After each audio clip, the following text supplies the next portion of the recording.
Halo semuanya, selamat datang kembali di Motekar Channel. Oke, pernah nggak sih kalian ngerasa pengen banget nahan marah, tapi di sisi lain kalian juga kebayang gambar sebuah bendungan yang nahan air?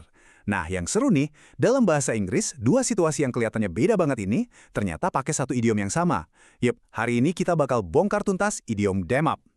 Jadi pertanyaannya, pernah dengar idiom dam up ini nggak? Apa ya artinya? Mungkin ada yang udah sering dengar, tapi buat sebagian lagi, mungkin ini baru pertama kali. Nggak masalah, tenang aja. Karena dalam beberapa menit ke depan, kita jamin kalian bakal paham banget. Yuk, langsung aja kita lihat artinya apa sih? Oke, jadi intinya, dam up itu artinya adalah, ya, membendung. Simpelnya gitu. Coba deh bayangin, sebuah bendungan raksasa dari beton yang kuat banget, nahan jutaan liter air sungai. Nah, kekuatan buat menahan aliran itulah inti dari idiom ini. Pokoknya, artinya itu menghentikan atau menghalangi sesuatu biar nggak bisa mengalir atau keluar. Nah, disinilah bagian serunya teman-teman. Idiom dam up ini ternyata punya dua wajah atau dua makna utama. Ada makna yang literal, buat hal-hal fisik, dan ada juga makna kiasan atau figuratif yang berhubungan sama emosi kita. Penasaran kan? Yuk kita kupas satu persatu, mulai dari yang paling gampang dulu ya. Oke, yang pertama, makna fisik.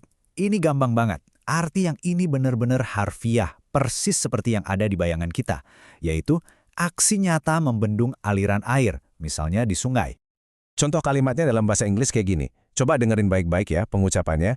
The government dammed up the small river to prevent flooding in the village. Nah, kalau diterjemahin ke bahasa Indonesia, artinya jadi pemerintah membendung sungai kecil itu untuk mencegah banjir di desa. Jelas banget kan? Di konteks ini, dammed up itu ya artinya benar-benar membendung secara fisik, nggak ada makna lain. Oke, sekarang kita masuk ke makna yang kedua. Nah, yang ini nih yang lebih dalam dan menarik. Karena ternyata, dam up juga sering banget dipakai buat menggambarkan cara kita menahan perasaan atau emosi. Jadi, kalau ada yang bilang seseorang itu damming up their feelings, itu artinya dia seolah-olah lagi membangun bendungan di dalam hatinya. Dia menahan semua perasaannya. Bisa jadi marah, sedih, bahkan rasa gembira sekalipun supaya nggak kelihatan sama orang lain. Gimana contohnya dalam kalimat? Coba dengerin yang satu ini ya. He tried to dam up his anger so he wouldn't hurt others. Terjemahannya dalam bahasa Indonesia adalah dia berusaha membendung amarahnya agar tidak menyakiti orang lain. Nah, perhatiin deh, ini yang keren. Buat nahan air sungai dan buat nahan amarah, kita ternyata pakai kata yang persis sama dalam bahasa Indonesia, yaitu membendung. Sama kan? Hal ini membawa kita ke bagian yang paling penting. Terus gimana dong cara bedainnya? Kapan artinya air, kapan artinya perasaan? Jawabannya cuma satu kata, dan ini kuncinya. Konteks. Coba kita lihat perbandingan ini ya. Kalau di dalam kalimat itu ada kata-kata kayak sungai, air, atau banjir, ya udah pasti artinya itu fisik. Tapi, kalau kata-kata di sekelilingnya itu amarah, kesedihan, atau perasaan, nah itu udah jelas maknanya emosional. Gampang kan? Konteks kalimat itu yang jadi petunjuk utamanya. Jadi ini nih kuncinya. Kita sebagai penutur bahasa Indonesia itu beruntung banget loh.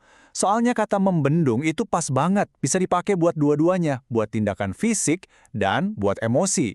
Ini kayak jalan pintas yang bikin kita jadi lebih gampang buat ngingat dan pakai idiom dam up ini.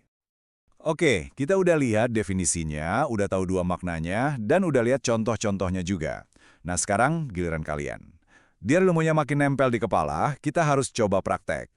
Saya mau kasih tantangan kecil nih buat kalian. Coba deh, tulis di kolom komentar di bawah ya. Buat satu kalimat pakai kata membendung untuk konteks fisik, dan satu lagi untuk konteks emosional. Saya tungguin loh, pengen banget lihat kreativitas kalian semua.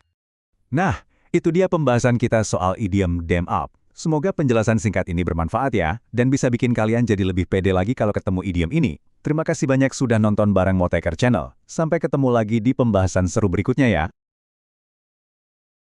Thank you for watching this video. Hopefully useful. Don't forget to like and subscribe.